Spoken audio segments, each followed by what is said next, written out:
কোনো মানুষ যদি তার কাছে আসে তখন সে সবসময় হেল্প করার জন্য চেষ্টা করবে, তার ভিতরে টেন্ডেন্সি থাকবে না।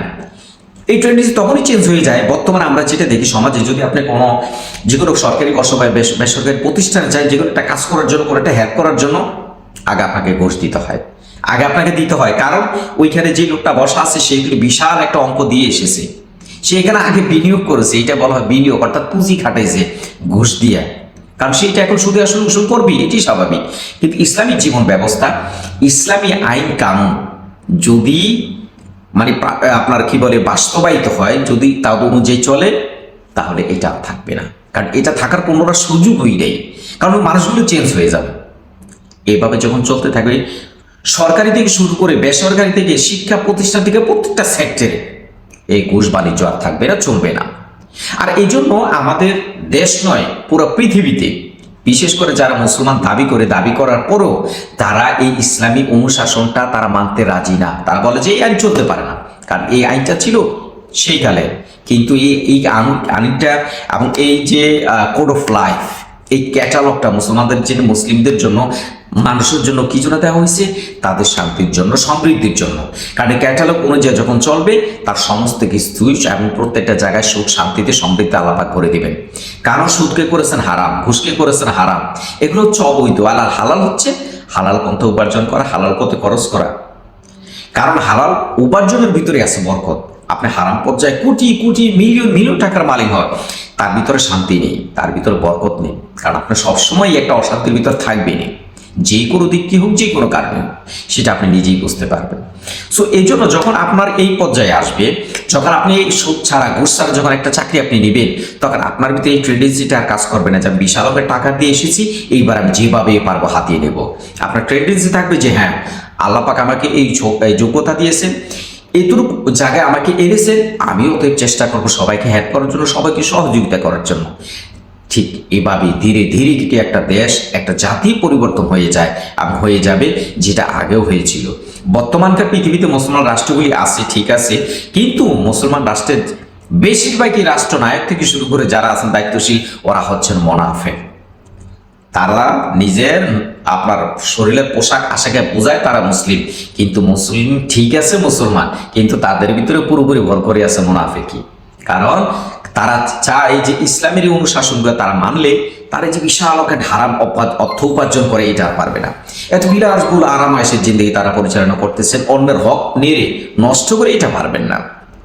তো এই জন্য আর এই ব্যবস্থাগুলি তখন সম্ভব যখন কোনো একটা দেশের সাধারণ পাবলিক তারা চেঞ্জ হবে। কারণ কি জানেন, কোন সমাজের কোনো বড় বড় নেতাদেরকে দিয়ে কোনো পরিবর্তন হয় না, কোনো সমাজ পরিবর্তন হয় না, কোনো বিনির্মাণ হয় না। কারণ হয় না, কারণ এদের ভিতরে সেই ধরনের নৈতিক শিক্ষা তাদেরকে দেওয়া হয় না, তারা পায়নি।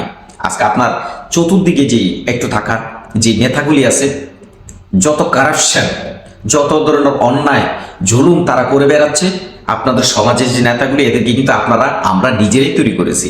কারণ কি জানেন, যখন আল্লাহ পাকের দেওয়া নেয়ামত একটা ভোটের সময় হয়ে আসে, তখন আমরা কি বলি যে তাকে ওকেই দিয়ে দিই, কারণ অনেক বেশি ক্ষমতা, অনেক বেশি পাওয়ার, সেই খারাপ লোক, এই ঝামেলা করবে, আবার একটা ভোটে কি হবে, তাকে দিয়ে দিই। মাইন্ডেড, আপনি চিন্তা করে দেখবেন, এই আপনার একটা ভোটের কারণেই কিন্তু আজকে সে এই খারাপ নেতায় পরিণত হয়েছে। অর্থাৎ সে কারাপশন, দুর্নীতিগ্রস্ত এবং সমাজের নিকৃষ্টতম একজন মানুষ হিসেবে সে কিন্তু প্রতিষ্ঠিত হয়েছে। যদি আজকে আপনার মূল্যবান ভোটটা এই তাকে না দিয়ে আপনি একটা ভালো লোককে দিতেন, আপনি মনে করেন যে আপনার ভোটটা পচা গেল, আপনার ভোটটা ফালা গেল, আপনার ভোটটাই কিন্তু কাজে লাগবে। তো আমাদের এখনই সময়, বাংলাদেশের দীর্ঘ 54 ইয়ার্স হয়ে গেল, অর্থাৎ 54 বছর বাংলাদেশের স্বাধীনতায় এসে আজকেও আমরা অনেক সময় কথায় কথায় বলি যে স্বাধীনতার সুখ, স্বাধীনতার সমৃদ্ধি আজকে আমরা আজও পেলাম না। কিভাবে পাবো ভাই? কারণ আমরা সাধারণ মানুষই কিন্তু এই লোকগুলা তৈরি করেছি, যারা আজকে আমাদের সমাজের প্রত্যেক জায়গায়, প্রত্যেক সেক্টরে যারা আমাদেরকে কষ্ট দিতেছে। আমরা যে কোনো জায়গায় যাইতেছি, কারো কাছে কোনো হেল্প পাই না, কোনো সহযোগিতা পাই না। সমাজের একবার সর্বনিম্ন ভোটাপিস থেকে শুরু করে, যেটা আমাদের বেশি ভোটাপিস বলে, হ্যাঁ, জন্ম নিবন্ধন থেকে শুরু করে একবার সরকারি স্বরাষ্ট্রমন্ত্রীর দপ্তর পর্যন্ত টাকা আর টাকা দিতে হয়। আমাদের মতো সাধারণ পাবলিকের সার্ভিসের কোনো সুযোগ সুবিধা নেই, সমস্ত সুযোগ সুবিধা বড় লোকদের জন্য। আর এদেরকে, এই বড় লোকদেরকে তৈরি করছি কিন্তু আমাদের মতো সাধারণ মানুষেরা হাতে তালি দিয়ে দিয়ে তাদেরকে বাহবা দিয়ে আমাদের ভোটটা দিয়ে। সময় এসেছে এখনই সঠিক সিদ্ধান্ত নেওয়ার। আর আমাদের বিশেষ করে সাধারণ পাবলিক যারা আছি, সাধারণ মানুষ যারা আছি, আমরাই কিন্তু পারি একটা দেশ, একটা জাতিকে পরিবর্তন করে দিতে। আর আমরাই কিন্তু পরিবর্তন অলরেডি আগে করেছি পৃথিবীর জমিনে, এখনো করতেছি, ভবিষ্যতেও করব। কারণ যারা বড় লোক তারা কখনো পরিবর্তন ছাড়া তারা পরিবর্তন করবে না। অতএব যদি এই বর্তমানে যে সিস্টেম চলতেছে পৃথিবীর জমিনে বা বাংলাদেশে, যদি আমরা চাই যে সিস্টেম চেঞ্জ হয়ে যাক, তাহলে সর্বোপরি আমার নিজে যারা গরিব, আমরা মধ্যবিত্ত, আমরা যারা পলিটিক্স করি না, আমাদেরকে সামনে অগ্রসর হয়ে আসতে হবে। অগ্রসর হয়ে আসতে হবে মারামারি করার জন্য, পিটাপিটি করার জন্য না। অর্থাৎ আপনি সঠিক মানুষটাকে আপনি মূল্যায়ন করুন। আপনার সমাজে একটা মানুষ শিক্ষিত, স্মার্ট এবং তার ভিতরে আল্লাহর ভয় আছে, সে কারো কোনো ক্ষতি করবে না। সে যখন পাওয়ারে যাবে, সে যখন যে কোনো একটা নেতা হবে, সে কারো কোনো ক্ষতি করবে না, সাধারণ মানুষ থেকে শুরু করে প্রত্যেকের উপকার করবে, সবার ভালো করবে।